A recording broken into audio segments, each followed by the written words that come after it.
I also think that if you're a white player in these locker rooms, I think it's incumbent upon you to really help with the change. I saw Dylan Bowles there from Stanford involved. And I think, Trevor Lawrence at Clemson has been involved. I think it's one thing to have rallies. It's one thing to skip a practice because of social injustice. It's one thing for the NBA and the NFL to miss games, to make a statement. Those things are great. But my question is, what's next? What does that lead to? You go back to practice the next day. What will lead to change? And I really think, I was talking to David Shaw, the head coach at Stanford, who really, he and I had a great talk. I love listening to his wisdom and his thoughts. And he shared a quote to me and reminded me from Benjamin Franklin. He said, justice will be served, justice will not be served until those who are unaffected are as outraged as those who are. And I think that's what I mean when I think the black community is hurting.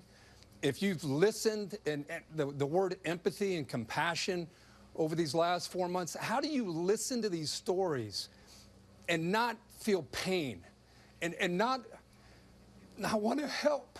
You know what I mean? It's like wearing a hoodie and putting your hands at 10 and 2.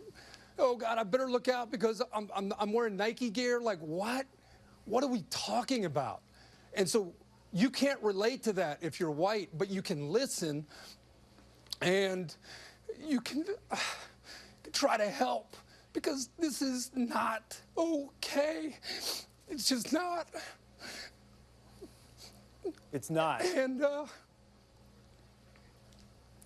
we got to do better, man.